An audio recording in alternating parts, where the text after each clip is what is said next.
সুযোগটা পাবে না। তো আপনাদের সাথেই থাকতে চাই, আপনাদের সেবা করতে চাই। তো শেষ বয়সে আসার পরে আশা করি আপনারা সম্মানটা রক্ষা করবেন, আপনারা ভোট দিবেন। আমি আলহাজ শওকত শিকদারের মেয়ে সাথী।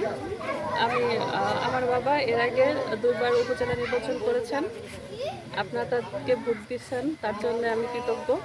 এবার সে শেষবারের মতো নির্বাচন করতেছে, উপজেলা নির্বাচন কাপ্পিরিস মার্কায়। আমি আপনাদের কাছে ভোট প্রার্থনা করি 5 তারিখে আপনারা সবাই গিয়ে কাপ্পিরিস মার্কায় ভোট দিবেন। দেখেছি আমার বাবা সবসময় জনগণ নিয়েই থাকে, সে জনগণ নিয়েই কাজ করে সবসময়। তো সে শেষ নির্বাচন করতেছে এবার, এরপর আর সে সুযোগটা পাবে না। তো আপনাদের সাথেই থাকতে চাই, আপনাদের সেবা করতে চাই। তো শেষ বয়সে আসার পরে আশা করি আপনারা সম্মানটা রক্ষা করবেন, আপনারা ভোট দিবেন। আগামী 5 তারিখে কাপ্পিরিস মার্কায় ভোট দিয়ে জয়যুক্ত করবেন। ধন্যবাদ সবাই। আমি আলহাজ শওকত শিকদারের মেয়ে সাথী।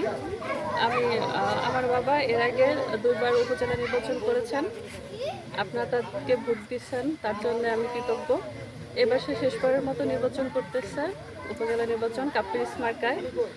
আমি আপনাদের কাছে ভোট প্রার্থনা করি 5 তারিখে আপনারা সবাই গিয়ে কাপ্পিরিস মার্কায় ভোট দিবেন। দেখেছি আমার বাবা সবসময় জনগণ নিয়েই থাকে, সে জনগণ নিয়েই কাজ করে সবসময়। তো সে শেষ নির্বাচন করতেছে এবার, এরপর আর সে সুযোগটা পাবে না। তো আপনাদের সাথেই থাকতে চাই, আপনাদের সেবা করতে চাই। তো শেষ বয়সে আসার পরে আশা করি আপনারা সম্মানটা রক্ষা করবেন, আপনারা ভোট দিবেন। আগামী 5 তারিখে কাপ্পিরিস মার্কায় ভোট দিয়ে জয়যুক্ত করবেন। ধন্যবাদ সবাই।